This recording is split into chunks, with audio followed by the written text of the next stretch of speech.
Hello, I'm Mitch Brewer, and welcome to Moments with Mitch.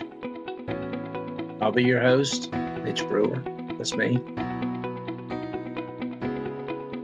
My name is Mitch Brewer, if you don't know me, and I'm the author of a couple of books. One of them is The Final Wishes Guide. I'll actually give you a printable PDF version of this book.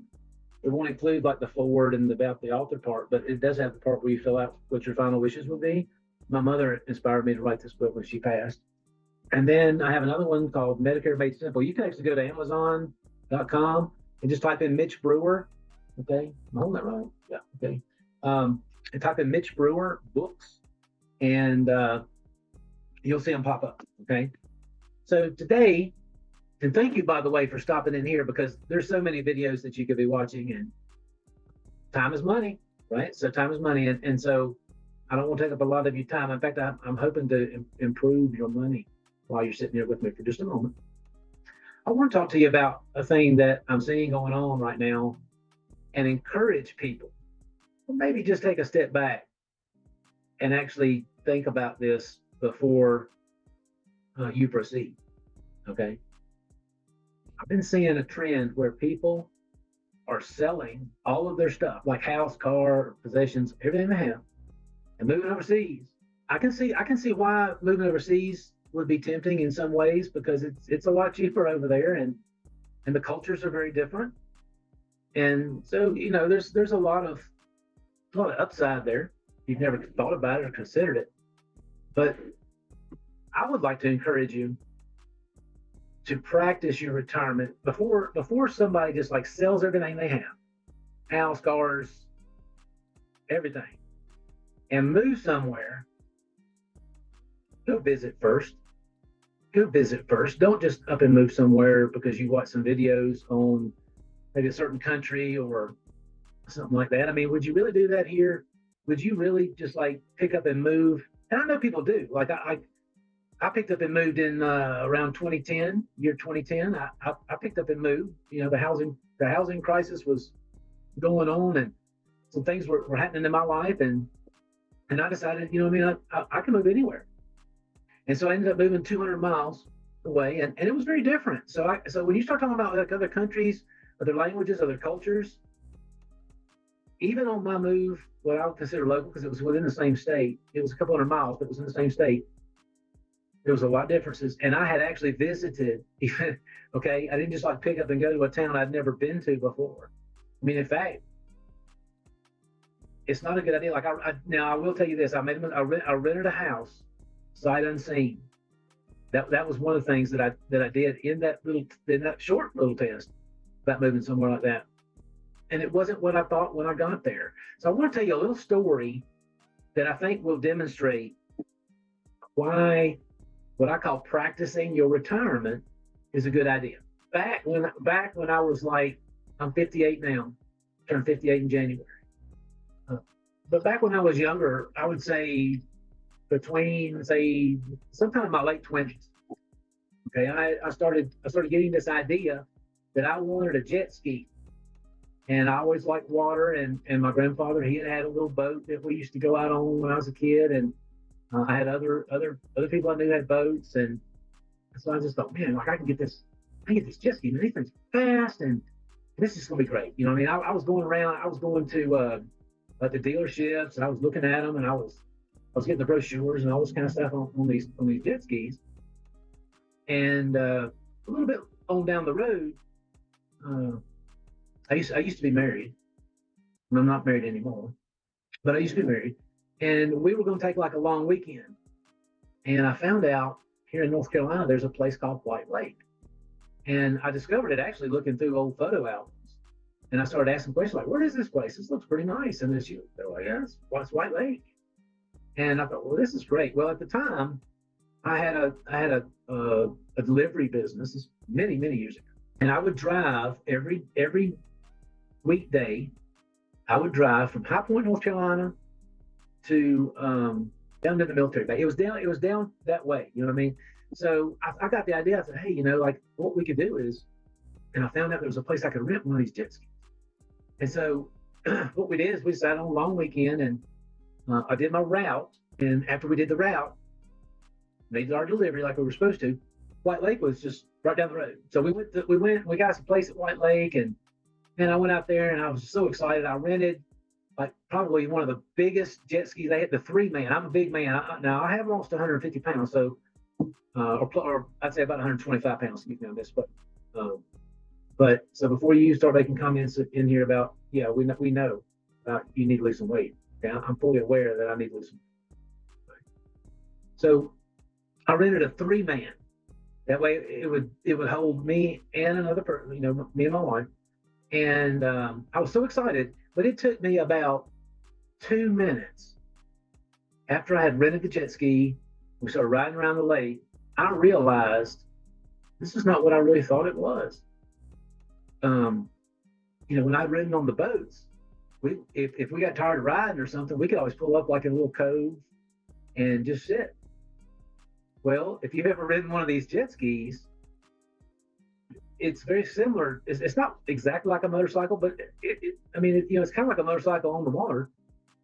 What happens if you just pull up on a motorcycle and you just stop? You're probably going to tip over, and that's with no waves, right? So you got waves, you're sitting here on the jet ski, and all of a sudden you think you're just going to stop and rest for a minute. You're probably going to tip over. And I realized like really quick, like, gosh, Mitch, this was such a great experience. Now, even though it wasn't what I wanted it to be, it was so much of a better experience than if I would have went and purchased the jet ski and registered the jet ski and bought all the equipment for the jet ski and registration, all that kind of stuff. Haul it out to the lake, spend the same 3 minutes, and realize I don't like this. This is not what I really want. Okay, so I'm seeing people that are just like going places, and it's not bad to go places. In fact, that's what I'm encouraging you to do is visit, practice your retirement. Don't just pick up and go and go by because you watched a video. I'm telling you, because I know people that have done this, and some of them have made it. Not everybody does. Okay, it takes a strong person up here and in the wallet sometimes because you have to have your act together. You have to have your financial thermostat fixed. And if you don't know what that is, then you need to find the video that came out just before this one and learn what the financial thermostat is and how to fix it. Okay, because all that information is in that video. It's about 10 minutes long, but all that's in there. My point is the analogy I gave about the jet ski. Now you think about it. If a person has sold everything they have and they go somewhere that they've never been, and maybe they actually go as far as to buy a house, what happens on that? What happens when you finally realize like this is not what I thought it was? Now you're totally invested, like you're super invested at this point. So the people that I know that I've watched that have been successful in these strategies, that's what you want to refer to as a strategy or a plan that people are putting together. What they did is they started going to places. They started seeing what they liked. They started seeing what they didn't like. And they didn't just go to one place, but once they found somewhere where they did like, then they started going back and they would stay a little bit longer and a little bit longer and a little bit longer. But it wasn't like sell everything and move over there somewhere you've never been, because you pretty much gonna tip over just like me on that jet ski. And being a big man, if I would have tipped over on that jet ski, it's probably gonna be a lot of work to get back up on that jet ski. A lot of work. Okay. And is that what you really want in your retirement? You want more work? Really? So that's just my little few minutes there on a suggestion that I really believe is an important one. If you will just take your time and slow down and practice your retirement, you may discover that you need to keep working on your plan. Because when you pull the trigger on that plan, you can't get time back. We can all save up money. We can earn money more. You can't save time. You can't make more of it. You can't buy it. You can't lend it. You can't leave it. You can't will it. Once the time's gone, it's gone. So I'm just encouraging you today to be careful, make wise decisions. Ask yourself, if I was at home, would I really would I tell my kids that this is a good idea? It's kind of like a job, Like, you don't really quit a job until you have one lined up, right? I mean, you want a smooth transfer. Smooth transfer. The problems come in with the knee-jerk reactionary stuff. When you don't plan and you're just reacting to everything that's going, that's when your stress levels start going up. I know a lot about stress levels, right? I work every day. I have exercises that I work on to try to control those stress levels. So I'm just, I don't want to see, because you're only going to get like one shot at this, right?